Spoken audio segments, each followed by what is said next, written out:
Hello and welcome. Thank you all for being here today on this October 13th, 2021. I am Nick Kanoki, Director of Technology for the Asset Leadership Network, and I am excited today about this program about government property and value. Before we get underway, I just want to thank our patron sponsors, Definitive Logic, Onuma System, ABS Quality Evaluations, and ABS Group. And before we start, I want to thank our organizational members as well, especially Serco, a new member who is sponsoring today's program. So thank you to all our patron and organizational members. Without your support, we couldn't do programs like this, our newsletter, and other programming. Last note before we begin, ALN A55K professional certification course coming up from the Andrew James Advisory Group starting November 8th. So reach out to the AJAG if you're interested in some professional development around the ISO 55000 standard.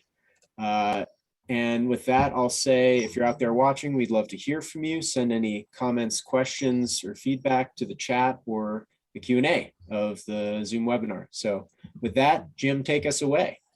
Hey, Nick, thank you so much.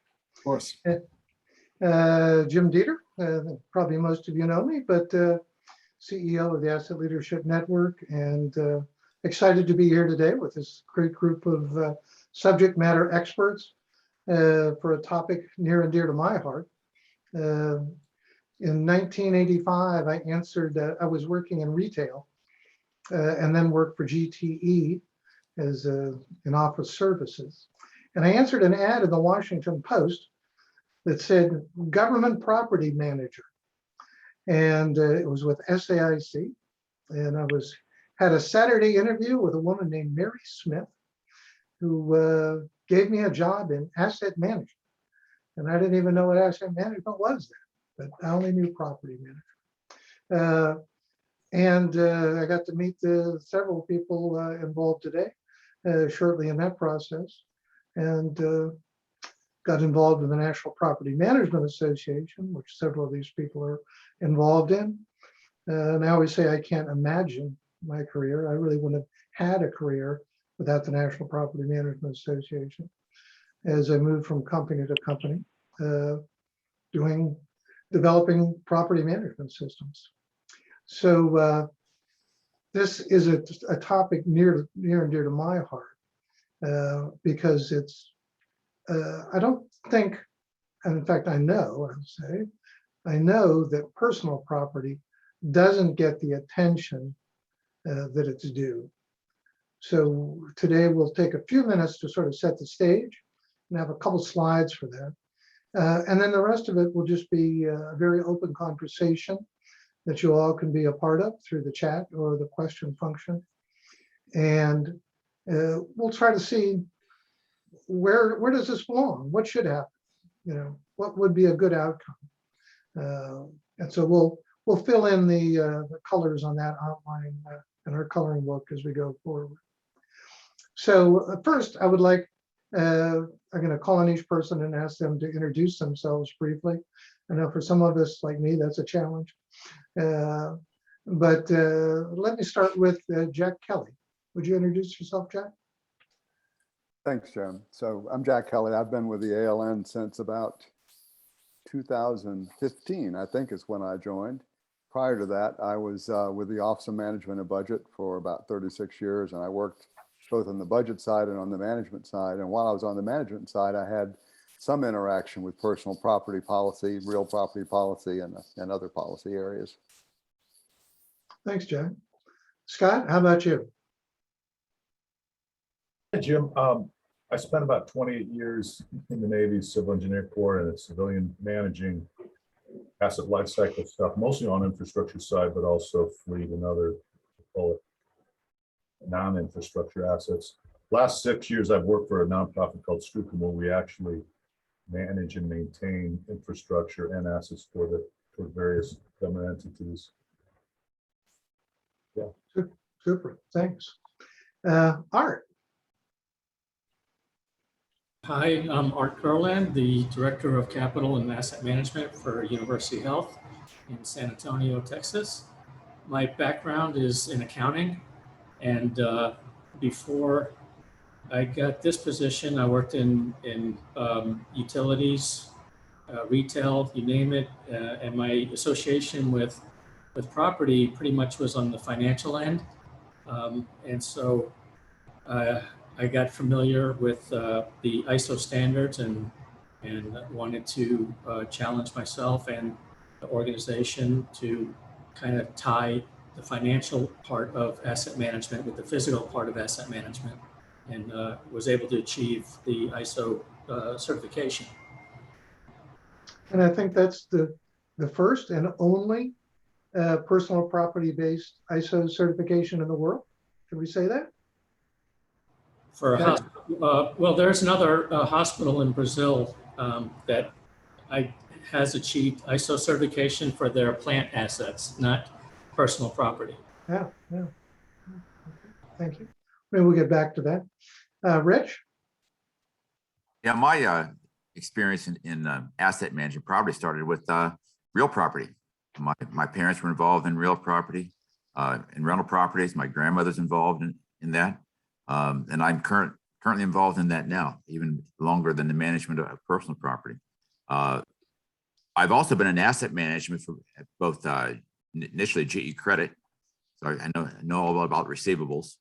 Then eventually I got into government property management with the decommissioning of a nuclear power plant in Pennsylvania. Then eventually went on to GE Aerospace, learned a lot more about government property management based upon FAR regulations and such. Moved down to around Downingtown, Pennsylvania, Valley Forge, Pennsylvania, then had a bunch more sites to review. And eventually I worked like 40 years, between GE and Lockheed Martin. And so I left there about 2013, and I've been part of Asset Leadership Network since 2015. And as well as looking at ISO 55000 and also ASTM standards. And so we're still with it in the asset management area. Good, thanks, Rich. Steve? Hey, thanks, Jim. This is Steve Holland. I'm the principal for logistics and property management at the Logistics Management Institute. I started off my career in 1979 in property management,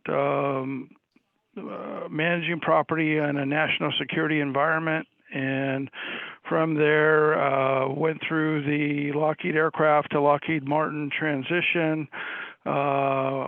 Like Rich, we were on the corporate property council for Lockheed Martin.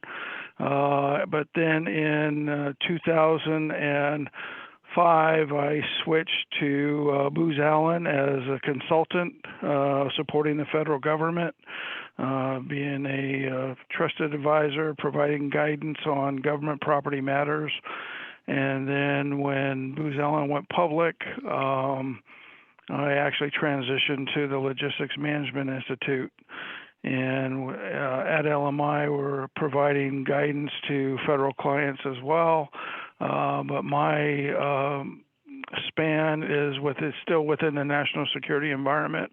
And my colleague and fellow NPMA member, Alex Barenblit, is handling the non-national security federal clients. So it's been a great experience, and one of my mentors is on this call, Dr. Doug Goetz. Can't thank him enough.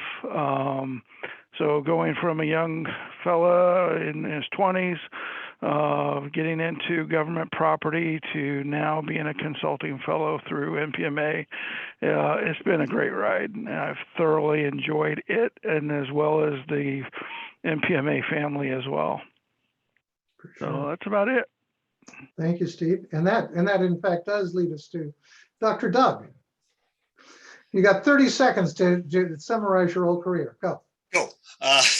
Thank you, Jim.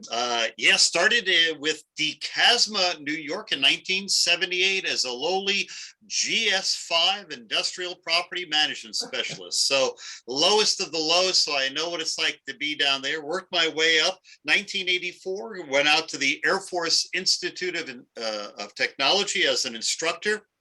For some odd reason, they wanted somebody who could spell property. I got them fooled there. Stayed with AFIT from 1984 until 2000, became program director for all of the government property classes. 2000, we converted over to Defense Acquisition University. So stayed there from 2000 until 2013. 2013, because of all the gray hair, it was decided that I'm going to move on to do some other things. Started my own company.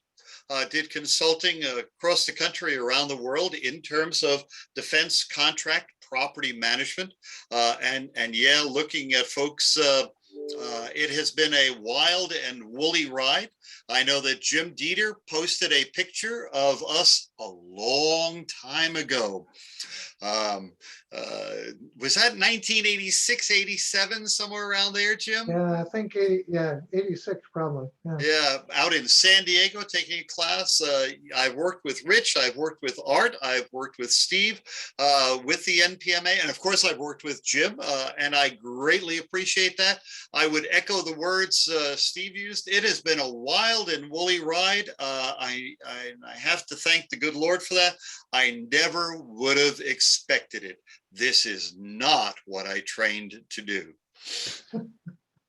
Well, thank you, Doug. And I could say effusive things about everybody on this call, but I will have to say that since Doug has recently stepped back from a full-time activity, that I don't think anybody would deny that in the history of government property management, Doug is the most knowledgeable and the most influential person that's been involved in that. So we're quite honored to have you. Thank you, Jim, and I'll send you your money later, okay?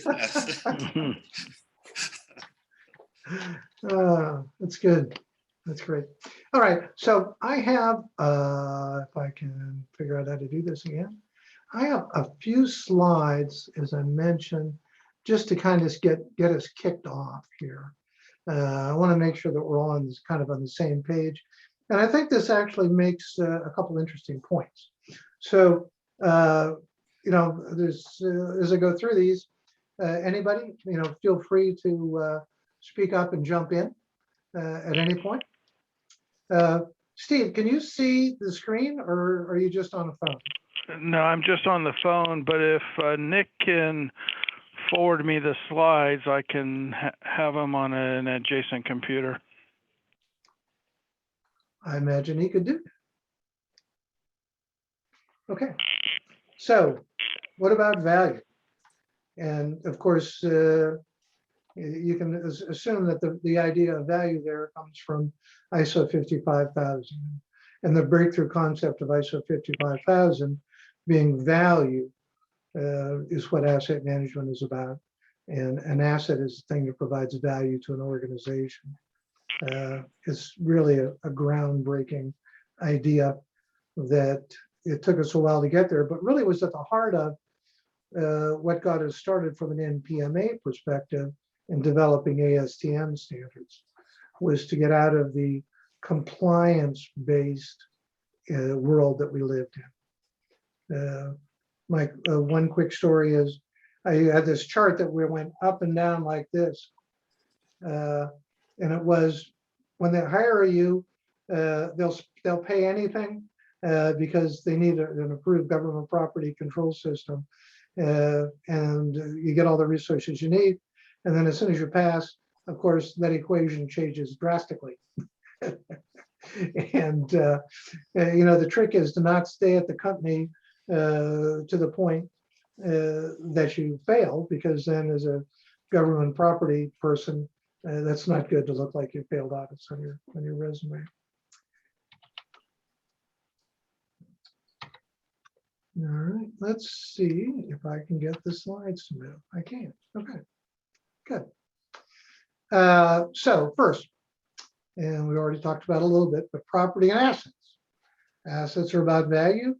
Property is about ownership. But the terms are generally used interchangeably. And E53 is where a lot of that plays out. We went from property management to property asset management, which is somebody's you know, idea of a compromise, which is working. And I hope someday we just move to asset management.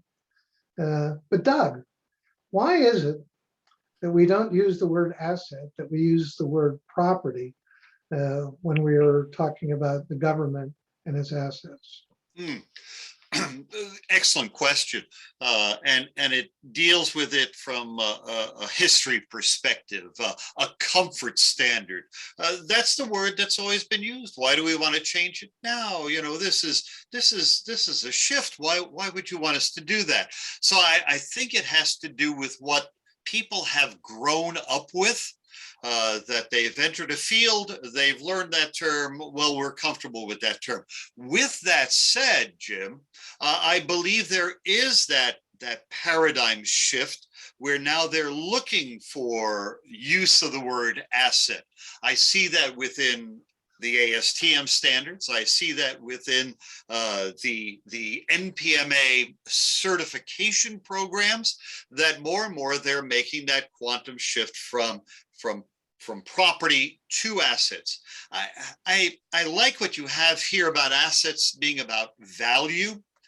Regrettably, in my environment, and I might be jumping a little bit ahead here, we're still of the compliance mindset. And I think that has been amplified so much recently for DoD by the financial improvement audit readiness and the fire issue that has been there. Rather than looking at the broader scope, they still have the blinders on to say, well, do you got that piece of property over there? And let me see its acquisition. It's still the old way of thinking about compliance vis-a-vis value. So I think your slide that's being shown right now, perfect situation there. So. And Doug, you have encapsulated the purpose of this discussion, this roundtable, perfectly. It's how do we move beyond that? Jim, can I interrupt a little bit too? This is Rich. You're not interrupting, you're jumping in. Okay. I also think it's ingrained within the American way of liberty. Mhm. Of our Constitution, no person shall be deprived of life, liberty, and property without due process of law. So we see that word property, in our founding documents. We also saw it in the Administrative Service Act and property mentioned in 1949. That also referred to as property versus asset. The other thing, which I also think that the ISO 55000 asset, that ISO 55000 asset doesn't necessarily have to be owned.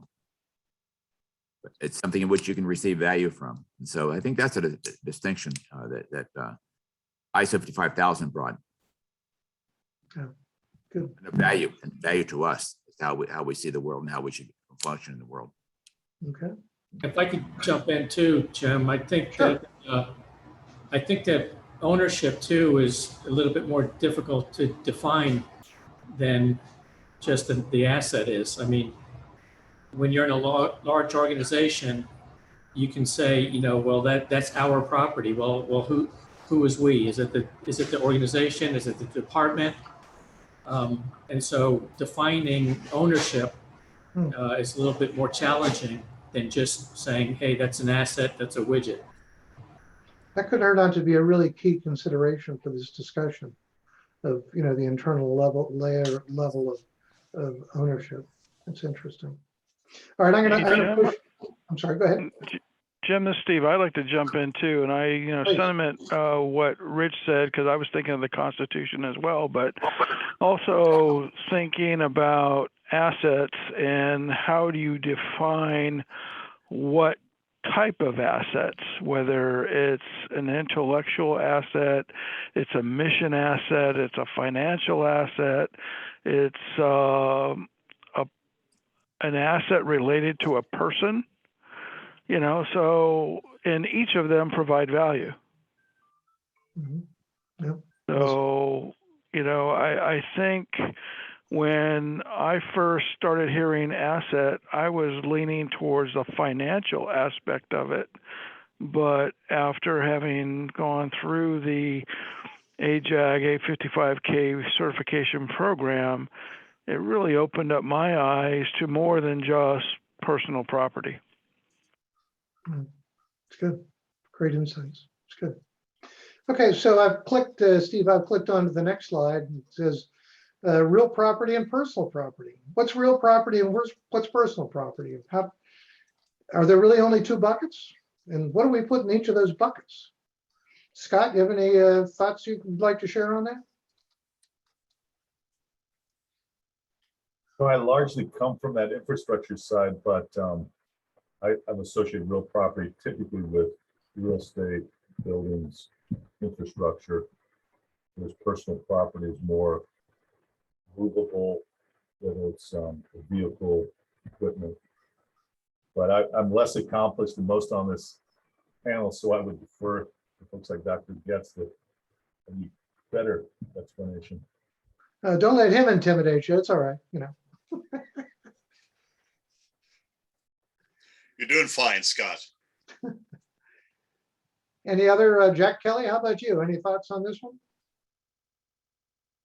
So having spent a fair amount of time with the various property inventory systems, I mean, essentially real property, most people think of real property as land, but real property is also, you know, buildings on land and also this strange thing called structures. So if it's a radio tower, it's a structure, and structures cover dams and all kinds of things, you know, runways, a lot of things that are critical to supporting the mission of whatever the facility is. Personal property is, most people think of personal property as stuff you can pick up and carry away. And that's probably a fairly reasonable way to think about it, except that some pieces of property are pretty large. Like in theory, it's like an aircraft carrier is personal property, which is sort of big. So Can't carry that away. But one of the things is, I want to respond to a comment that somebody, I think it was you, made earlier, that that very few of the organizations in the world that have been certified to ISO 55000 have been certified based on personal property. Just the opposite is the truth. The majority of organizations certified to ISO 55001 have the scope of their asset management system is personal property. And the message to understand from that, at least the message I understand from that, is that personal property, more than real property, is seen as critical to mission success by organizations. Wow. And if you think about, and I've been thinking about that in the context of the work that the Federal Facilities Council has been doing on that replenishment of federal facilities. And the point that I have tried to make in conversations with some of those folks is that federal facilities exist to house personal property and people. They don't just exist because, you want to have a building. They exist because they have to house the other assets that accomplish the mission.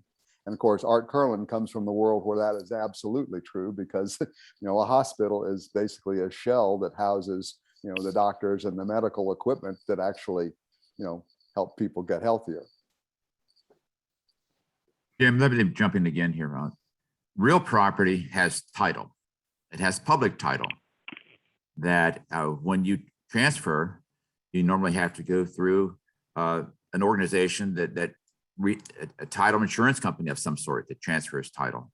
That's a public title. And usually if you're not associated with government, it's a basis of taxation. Personal property frequently is not a basis of taxation, although it can be. Personal property, again, is movable. However, there's some lines there that are very difficult to sometimes distinguish what is real property versus personal property. But title itself should be that distinguishing mark that makes it one or the other. The other thing too, usually real property can have appurtenances, which can look like personal property. Okay, so I'm going to take the step to move on. And this, Jim, don't do that. I have a challenge for you. That's what we've just heard from the guys here is cool. This is interesting, because we've come up with different definitions. Really, we need to follow maybe a biological pattern and create a system, a biological system, replacing it with assets that talk about the genus and the species and the family, creating this chart to show how all of these are subsumed underneath each other and are interconnected and interrelated, because we're all saying the same things, but it's the linguistics that are causing trouble. It's the language that's causing trouble. So here would be a cool chart to create, showing the different family and genus and species, things that we learned in high school biology, but apply it from an asset standpoint. What a great idea. Why doesn't somebody do that, Doug? Thank you. Yeah, well, you just triggered it. So now I'm going to have to sit down and think. So, Oh, you aren't being humorous. You're being truthful. Because we just passed it. We have it. Maybe Mike or Nick will bring up a copy of that and we can put it up on the screen in a minute. cool. The way we defined it here at the hospital is like was said, the land is typically regarded as real property, and structures, and as well as land improvements and buildings. So what we decided to do to define to differentiate between the two is just call the building and anything affixed to the building to be real property. So yeah, like Jack said, that anything you can take with you, but also anything that you can move. So like a battleship or aircraft carriers, they move. So we kind of define it as the building and anything affixed to the building is real. Nice. And I just quickly was looking through the chat, and Chris Golly, who was on listening, easily could be on this panel, said that if once we get out of the United States, we need to be careful with this distinction because this is not the way it's looked at in much of the world, which is an interesting concept. Maybe we'll get Chris tie him in later, but I'm going to move on because we got some interesting things to do here. So Art provided this. This is a great chart. It took me a minute to focus on it, so I did a bad job of drawing circles around here. But this is about capital expenditures, and this is, it has 2017 and 2018 on here, but it's more the proportionality of these numbers that we're talking about. So we're talking about capital, structures and equipment, using some of the words we've used here, and the total up there at the top of capital expenditures. And we see there's a number there for structures. And this is in billions of dollars. So that makes that 644 billion. Is that the way we're reading that? That's a lot. But their equipment, let's see, if it's more than 999 billion, that must be $1 trillion worth of equipment, or as we've called it in the previous slide, personal property. That's remarkable. I'd hoped to have I'd invited a couple of current government people to be on the panel, and they were busy doing their thing, so couldn't join us today. But I was going to try to put them on the spot for what their idea of these numbers were for the U.S. government, and I think it's around, the last I heard was around 8 billion for structures and around 10 billion for equipment. And I think I talk about that in the next slide. Let me just click to that then. What else is interesting too, Jim, is every year the number goes up. It's capitalism. Everything has to keep getting bigger, right? Yeah, and also, as you emphasize, that's just capital spending. Doesn't include operational spending, so it's even more. Yeah. So, and that's what I'm, getting us through here is that those capital thresholds for the US government are what? Do you know, Jack? They're, 100,000, 200,000 and more now. They're quite high for the agencies, I believe. I believe DOD is $1 million. $1 million. Yeah. Each Yeah. agency can determine their own capitalization threshold. Right. And we have several that are at $1 million. well, As a personal investor on my business, the IRS allows you to establish your capitalization threshold at $2,500. that's the cap or the minimum? No, that's the cap. That's the maximum you can have. Your capitalization threshold is $2,500. So they don't follow their own rules, huh? No. Well, Imagine that. that's for tax purposes, and if you have, in other words, anything under $2,500, you can determine that year of expenditure. So this is a great example of how the people's focus on the financial value of things misleads everybody in terms of how important those things are to mission accomplishment. Because it's your mission could be compromised if you don't have, a 10-cent screw. If the mission could be compromised if you don't have a good laptop. The mission could be compromised if you don't have, enough 700 ventilators. Yeah, or things in the hospital environment that Art talks about.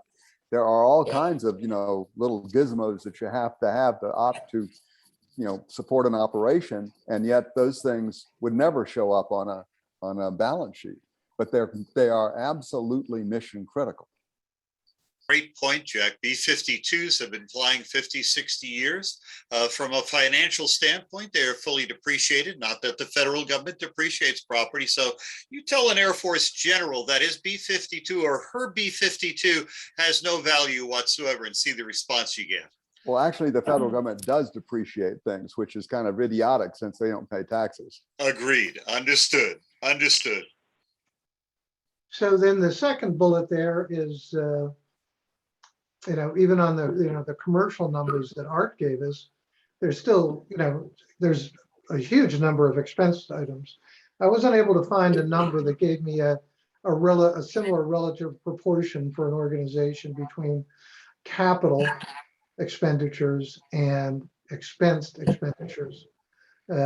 Certainly there's more items, expensed items acquired than capital items. But how that compares, I'm not sure. Does anybody have any insight or guesses on kind of the proportions of capital to expense that we might see? I think, Rich, there's been incentive historically that companies try to expense as much as they possibly can, which has led them into leasing property.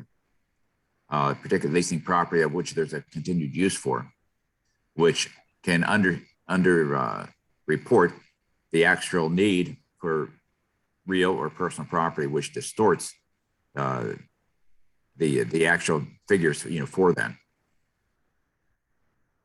It's good. All right.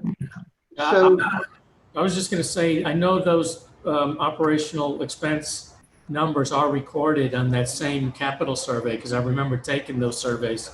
Yeah, it's just a matter of finding them. Yeah. Yeah, we'll have to fill in the blank here at some point. So then, the last point here is the real property is virtually all capital, and the personal property is both capital and expense, right? I mean, I think that's pretty, but just to say it. So what if we take a longer term perspective then? So really what we were looking at there on the chart that Art provided us is a snapshot. I mean, that's, as he said, it goes up every year. So we could look at it over time. you know, but the expensed items in a year that are purchased. So let's say the real property might have a life of 30 years, and personal property, let's say 5 years. It could be significantly less, and the real property could be significantly more.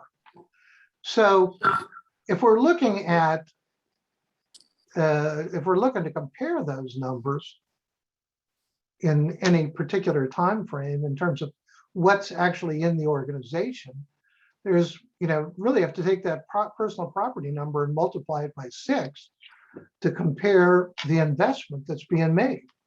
Jim, I'm sorry, I have to jump in here. Yeah. What this is ignoring is what we call the total cost of ownership. I mean, the total cost of ownership is the cost of buying the asset, whether it's real or personal property, and then owning the asset for however long you have it. Mhm. And so if it depends on how you want to, what number you want to use, and we use different numbers for different purposes. But if you really want to understand what the cost of an asset is, the most meaningful number I know of is the total cost of ownership. Because as soon as you have bought that thing, you have committed yourself to an expense stream that's going to go out as long as you've got that asset. And that's the commitment that you've made. And if you're going to come up with an appropriate measure of value in dollars cents, to me, that's the number you ought to be looking at. Yeah, that's a great point. If we had those numbers, we could use them. So, that's good. Thank you. So, oh, there we go. Oh, no. I wanted to save that one. So at any rate, where that's gotten us, or where I was trying to get us with this is to get some idea of comparing personal property and real property, and to disabuse any notion that there's a lot more invested in real property than personal property, because clearly, even in a skinny view of what the equipment is, it far exceeds the real property in terms of annual cost. And Jack's question, it would be interesting to see how the total cost of ownership compares. I guess we could say that it's likely the total cost of ownership for expense items or for equipment is less than, as a percentage, less than for real property, but maybe not. I don't know. Maybe that's not true. So what I was trying to tee us up for here is that there's a lot of value in personal property, and the government has enormous amounts of it. If we looked at did that same multiplication as from that last chart on government property, and we took that 10 billion of equipment items and multiplied it by even 3, it far exceeds the amount that we're investing in real property. And that's not even thinking about the $1 million capitalization principle.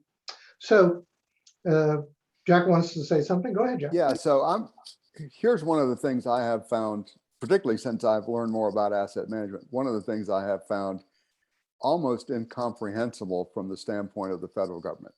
In the federal government, and having been a little bit there for a few years, I can tell you, and this is a point you made earlier, I just want to reinforce it, and that is that at the policy level, at the highest policy levels, a lot more attention is paid to real property than is paid to personal property.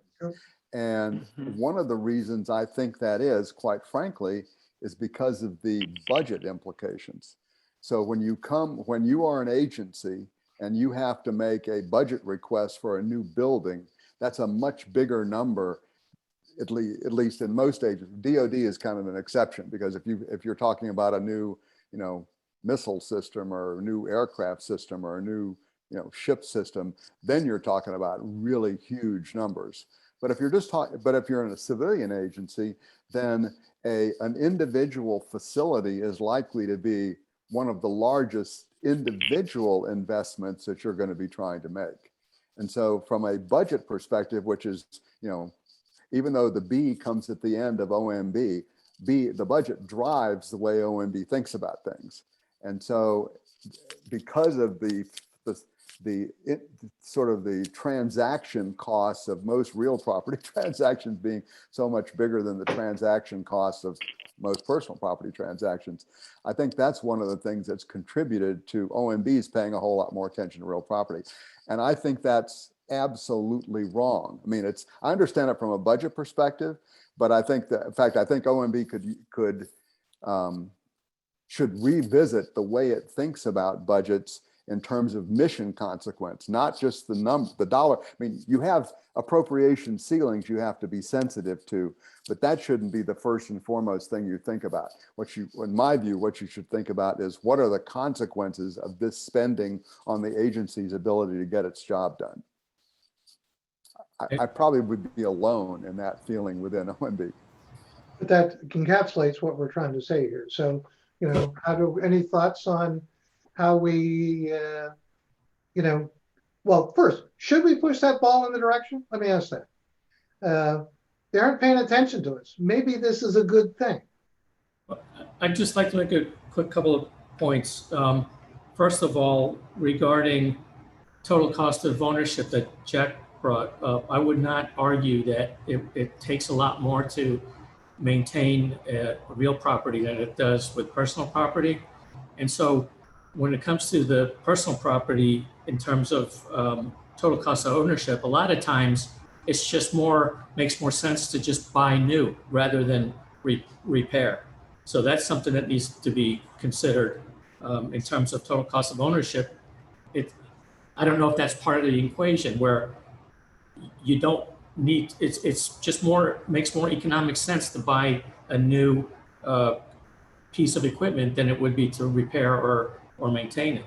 So that's just one point I wanted to make. And then the other thing was with personal property, I think too, it's really easy to just for people to take it for granted because it is personal property in a lot of respects. So people, they come to work, they have their furniture, they have their computer, and that's really all they're thinking about that day. They're not thinking that there might be 10,000 employees here and each one of them has a computer and 2 monitors.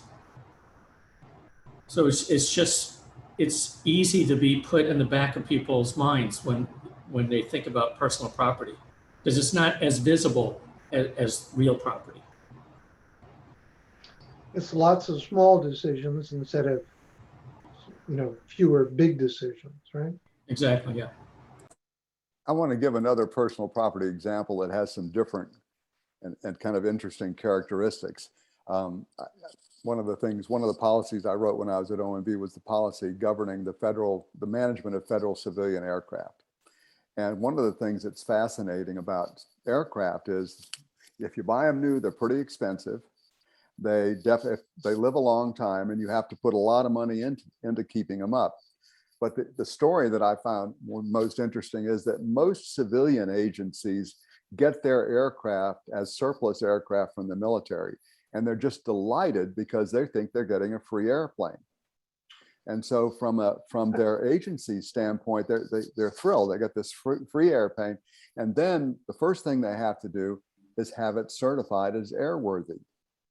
And that turns out to be a non-trivial exercise, and it can be pretty expensive.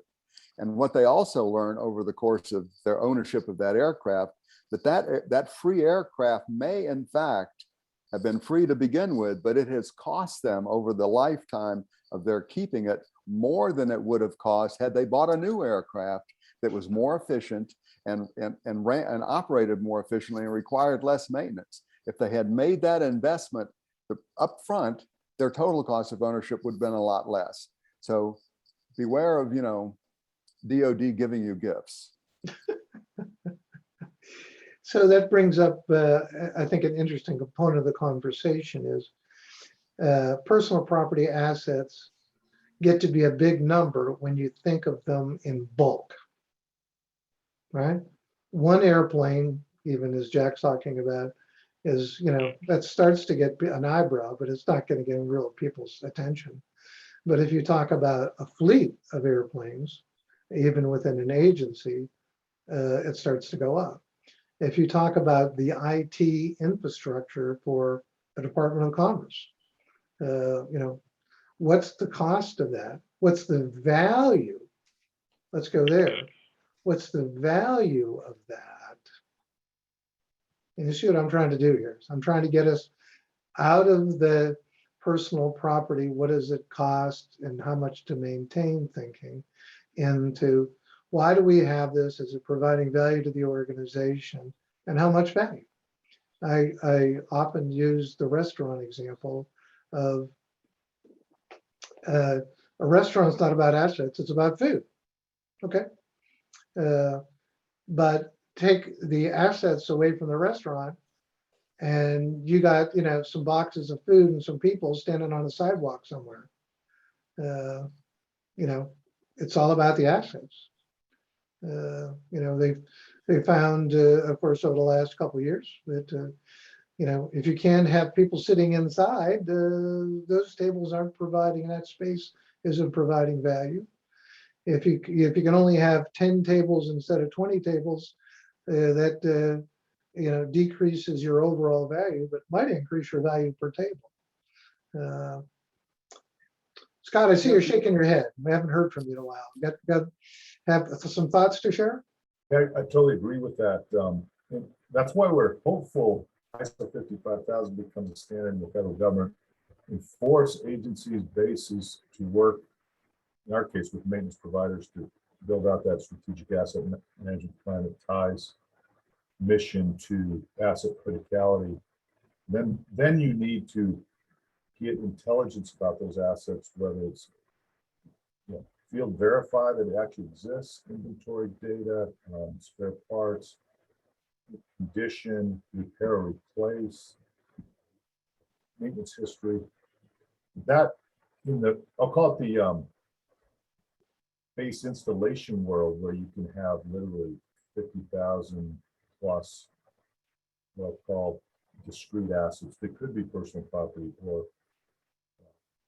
property equipment. It's a big challenge.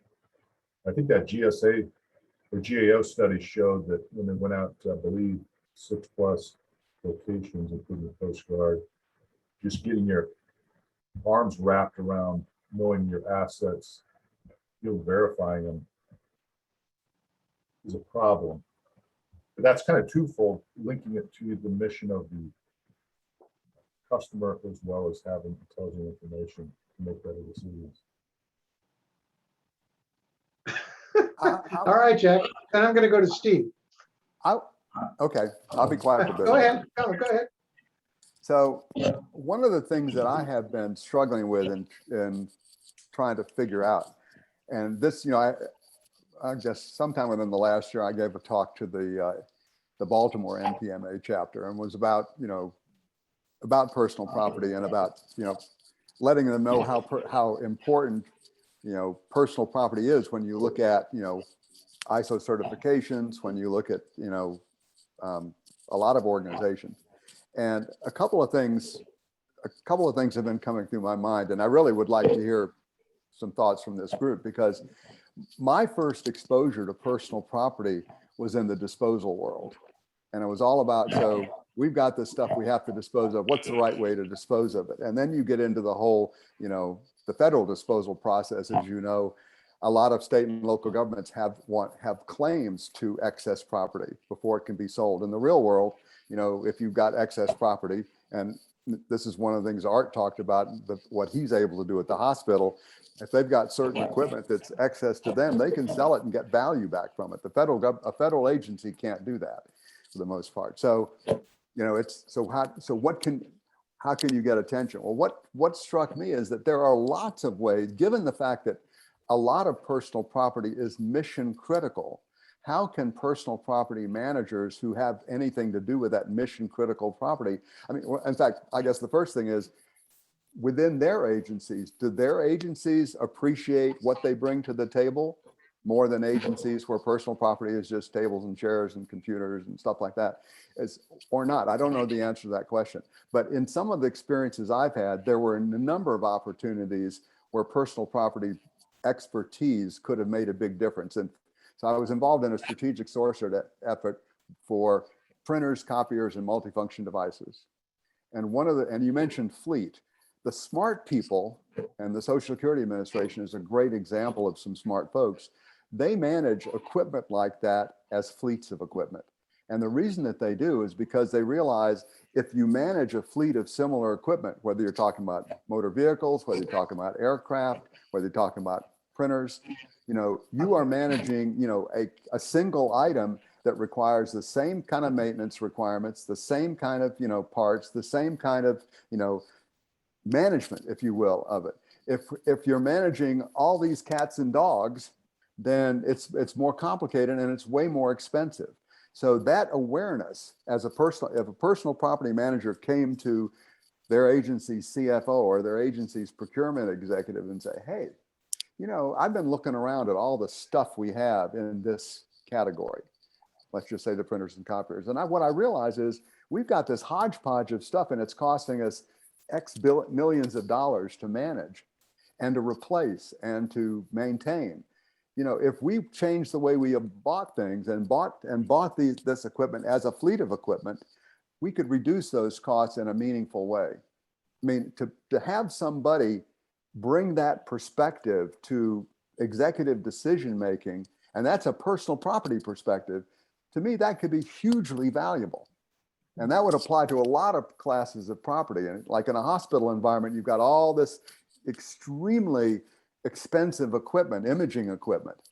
I bet you there's some savings opportunities there. So all I'm saying is, when I think about how the benefit that property managers could bring to their agency decision-making processes, I think there's a lot of opportunity there. It's just that we need to start thinking about how to make that opportunity reality. I'll jump in off of your story because I worked at, when I was with Sunflower, we worked for Social Security Administration, and I was involved in an initiative around copy machines. And Social Security Administration has offices in every county in the United States. They had over 5,000 copy machines and no central program or standardization. So, or they'd buy, 50 one time and 20 the next time, And each of those had their own maintenance requirements. Each of those had their own billing requirements and lease terms.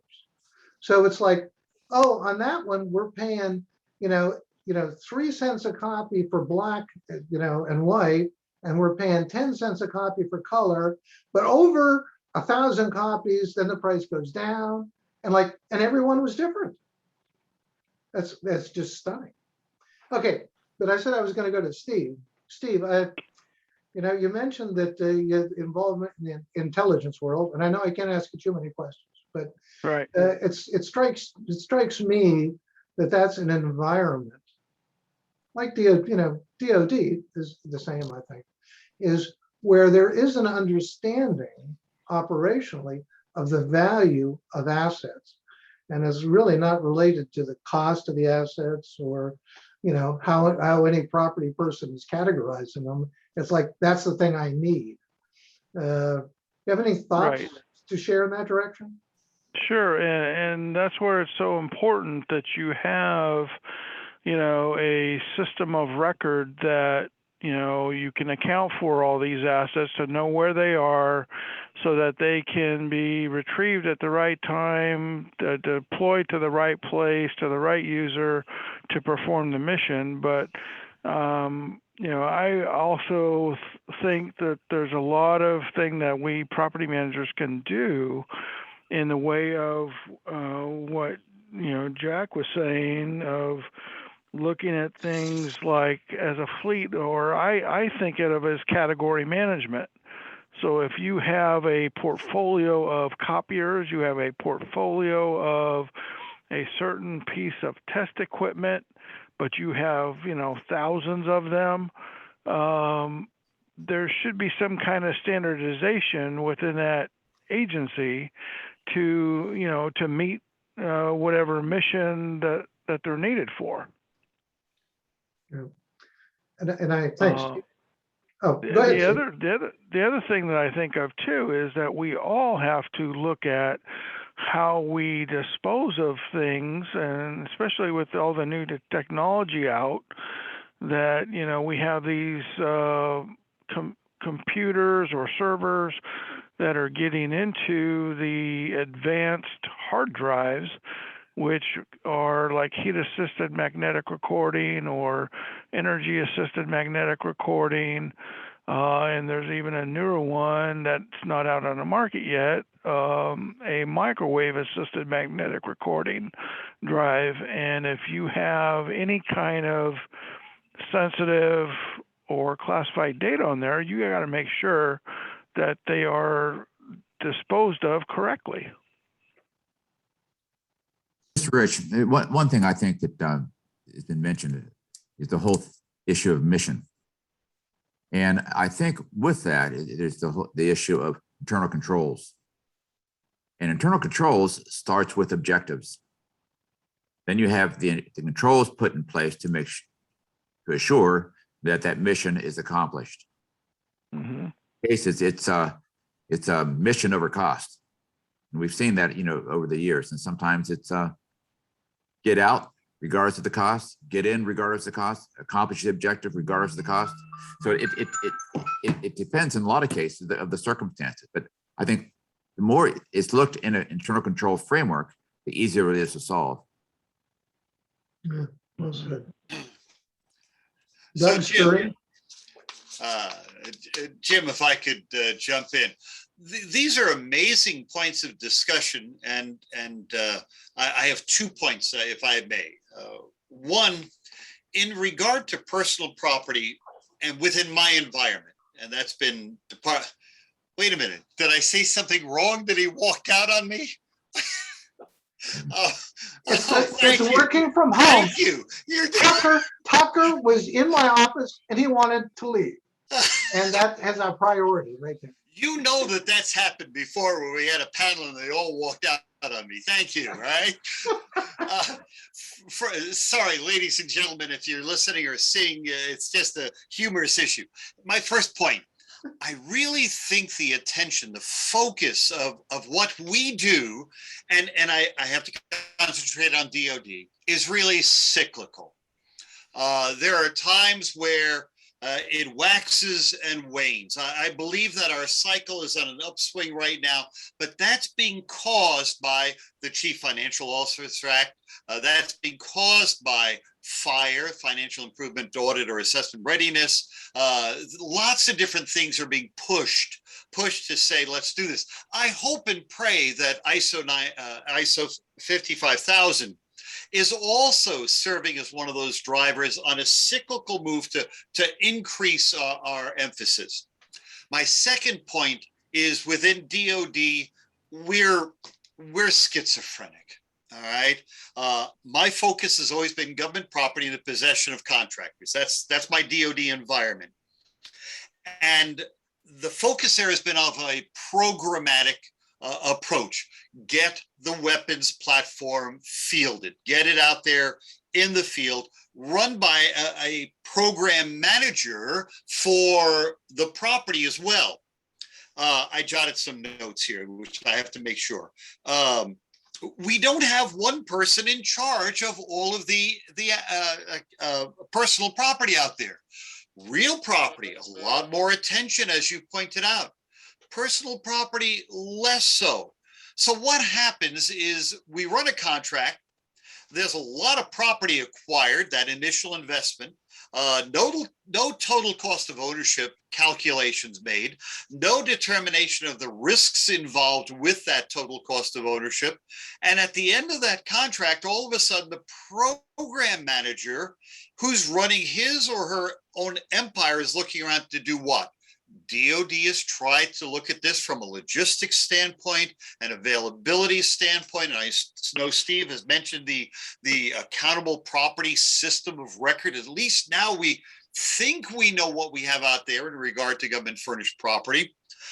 We have an accountable property officer who has his or her responsibility to keep that record. When it's in the possession of the contractors, they have responsibility to keep records. But all of this should be focusing on the value that that stuff can lend, the value that that stuff can bring to the effort. And we don't do that. We really don't do that. So I really think we need somebody within, for my environment again, the Pentagon, saying, hey, who is going to be our go-to person? Who is in charge? We got somebody for real property, but who's going to be in charge of that personal property side? I don't see that right now, Jim. Thanks, Doug. Not here to cut off this great discussion. Just want to thank everyone for their time if they only had an hour to devote to the program. And just quickly thank our patron sponsors again for their continued support, and especially organizational members, including Serco, who is sponsoring today of the 2021 Restructuring America Web Conference.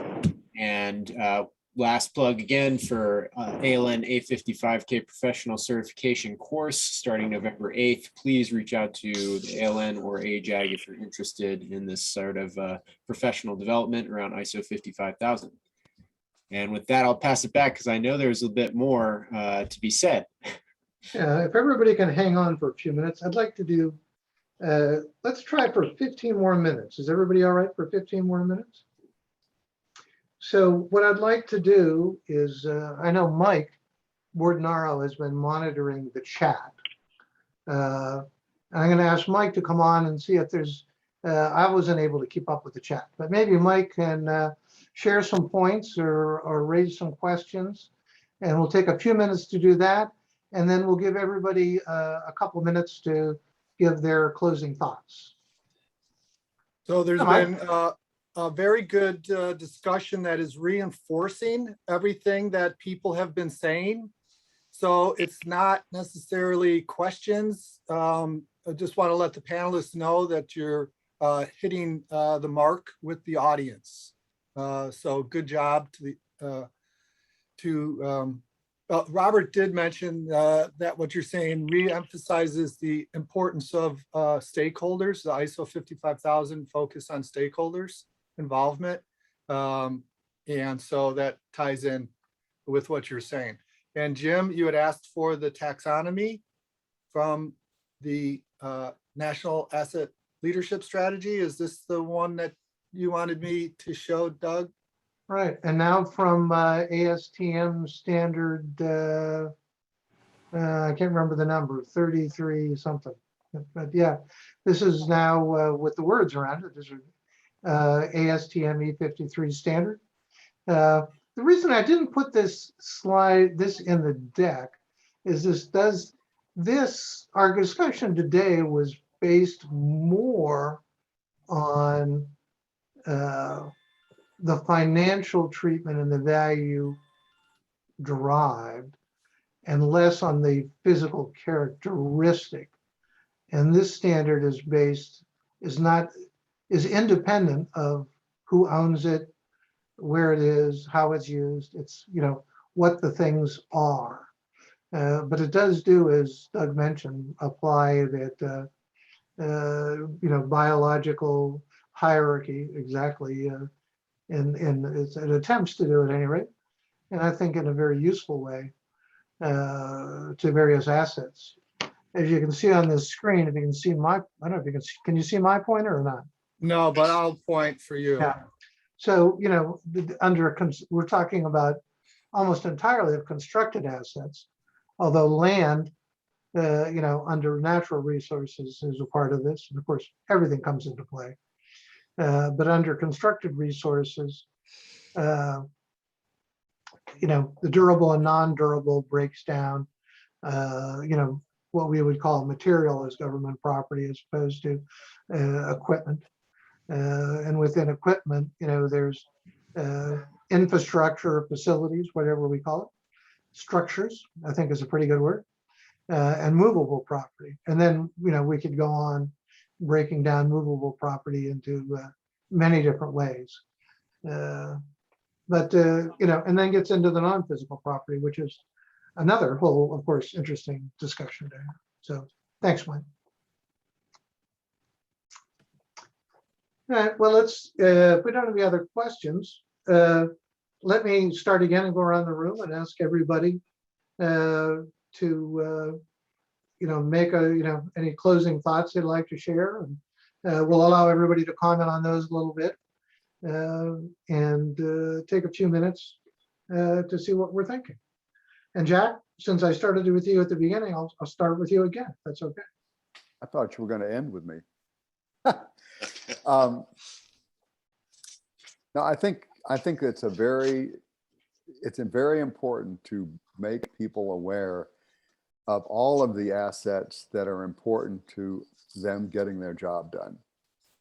And I'll bet you almost anything that almost no one who if you're talking in an operational job, somebody who's actually working or runs an organization, if you ask them the question, what assets do you have and use that are most essential to your missions, I doubt that very few of them would say it's my real property.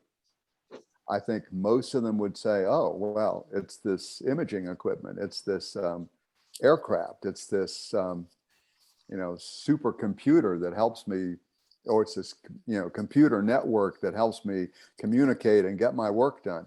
So and yet that's not the way that the policy process, at least in the federal government, thinks about assets. And there's something wrong with that. There's something wrong with that. So I don't know if there's like a magic catchword or other than asset management that can help people, particularly high-level decision makers, understand the criticality of their personal property assets. But it seems like there ought to be one because they really are critical. I'm done. Jack, this is Steve. I think that needs to be done through education and getting the senior leaders in the government, demonstrating on how property can help them realize value from their assets. I just got a feeling that, if they really understood that, it may even be a better opportunity for them to set the tone at the top. Maybe so. I think Dr. Goetz has a big challenge on his hands. Thanks, Jack. Art, how about you? So I like that economist Peter Drucker said you can't manage what you can't measure. And there's a lot of information and data available when you manage your personal property. And the more data and information you collect from that, the more it leads to, and the more improvement opportunities they lead to. And just to comment on Jack's point, I think if you show leaders just a small example of what personal property asset management can do for the organization, it goes a long way. Like you can, in a hospital setting, for example, you can say, hey, we were able to save clinical staff time, X amount of hours, because they didn't have to deal with personal property issues. Or we were able to reutilize X amount of money. We were able to save X amount by reutilizing assets instead of disposing them. Things like that, show them real numbers. It goes a long way to gaining their support in continuing to build on that asset management programs. And I would like to say that Art is working on a course to help people learn what he has done with personal property asset management. And I'll put Art's email up in case anyone's interested in that. Thanks, Mike. Scott, how about you?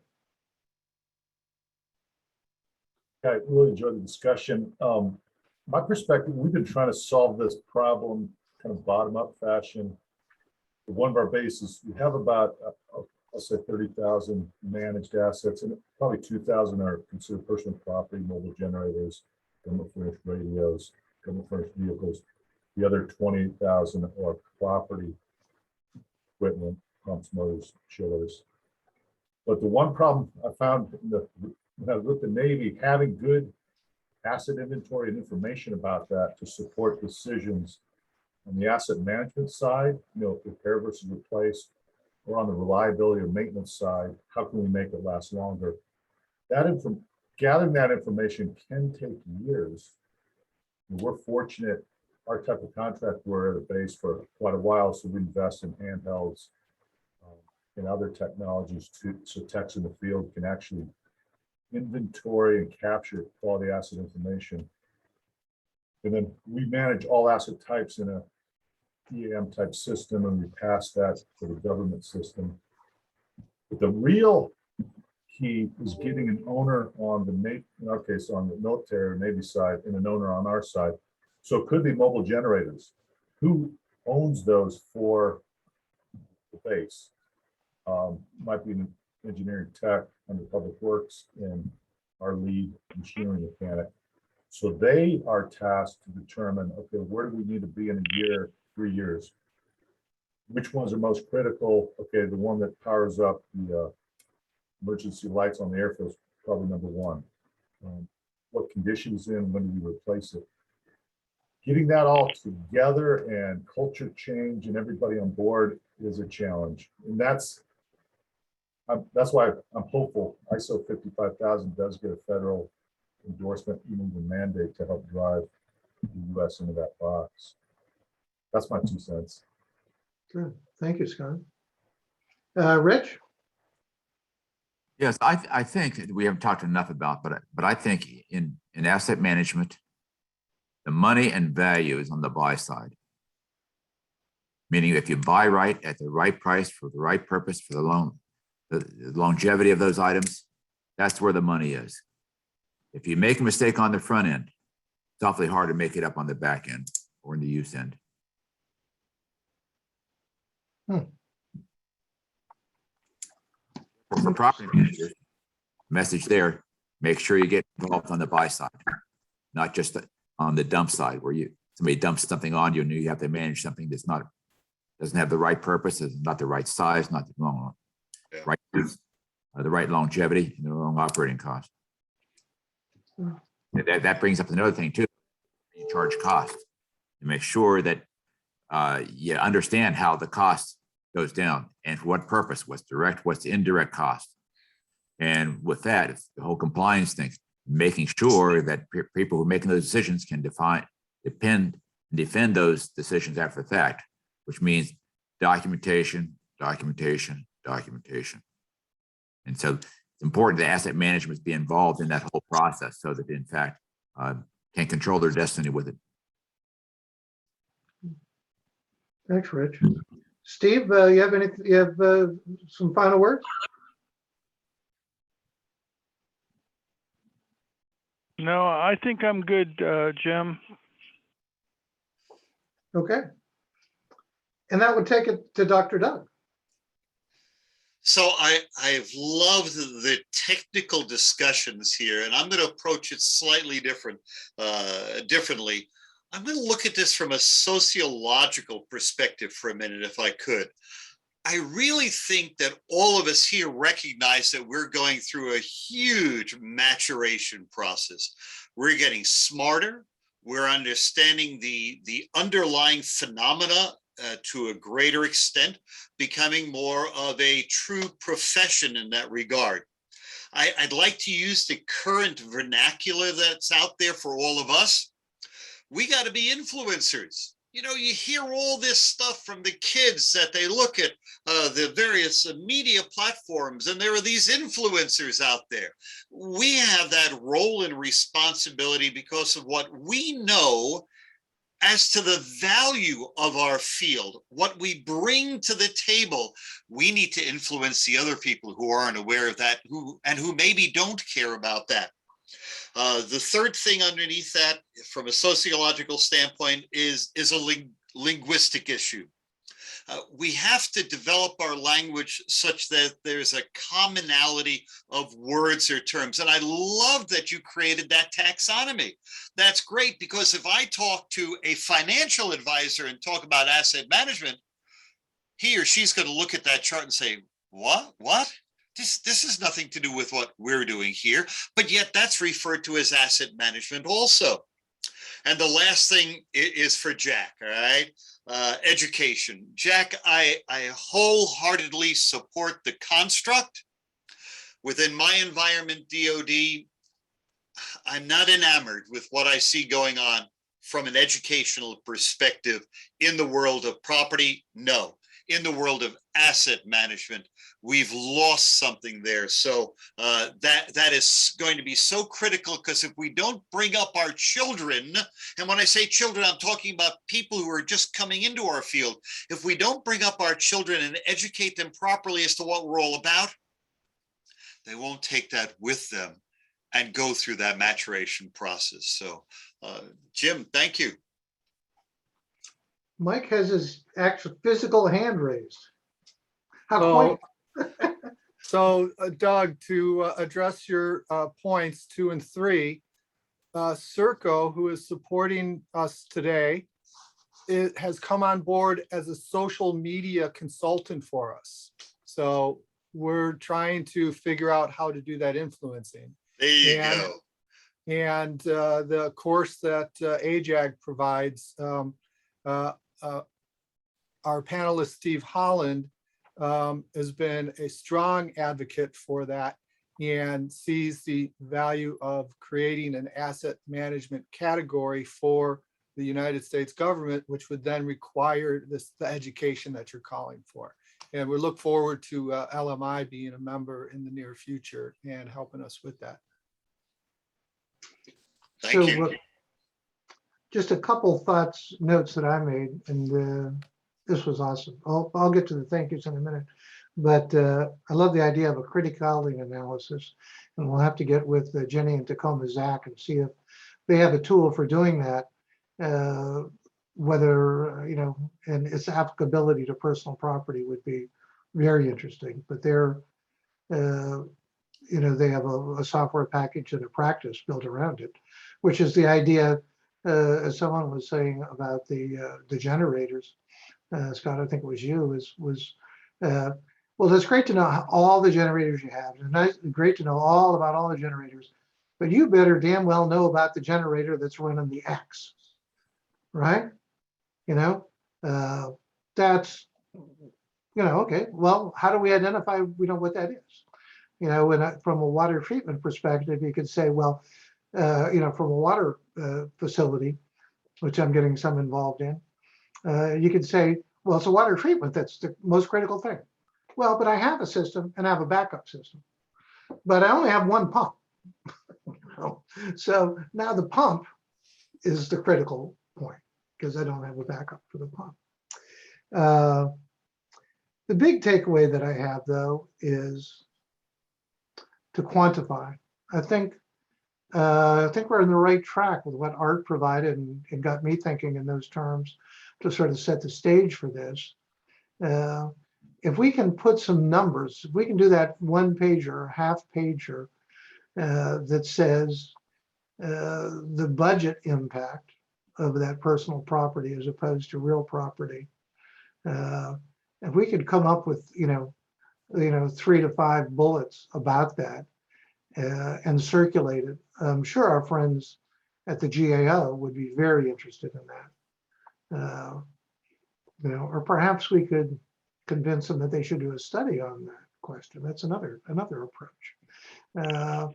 So I want to say thank you all very much for this, for participating.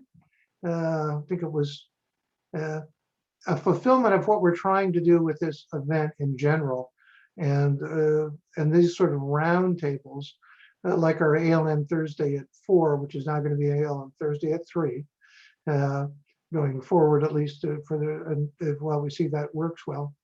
But have these ALM roundtables following just a sort of a format, taking one question, fairly well defined, and getting a group of subject matter experts on a panel to talk about it. And I think we have a pretty good number today. It could be a couple more, or a couple less.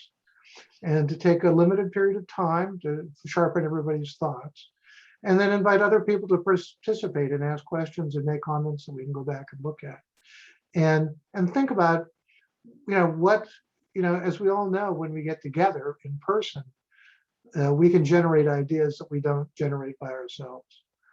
So I think this is our attempt, as Thursday at 4 is an attempt to take into the virtual world those sort of interactions. I'm sorry, I don't have the beer and the bar nuts, to go along with it.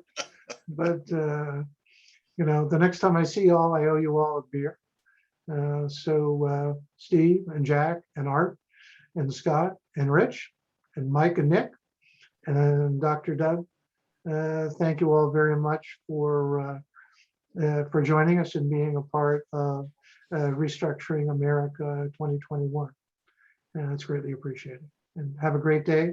And thanks to everybody who participated and joined and participated in the chat, or that will look at this in the future going forward. It turns out one of our biggest ALN assets is the recorded events that we have. There's just an amazing amount of great information there. So check it out. And thank you, Jim, for getting this ball rolling. Right. Thank you, Jim. Thanks a lot. Thanks, Jim. Thanks, Jim. Thanks, Jim.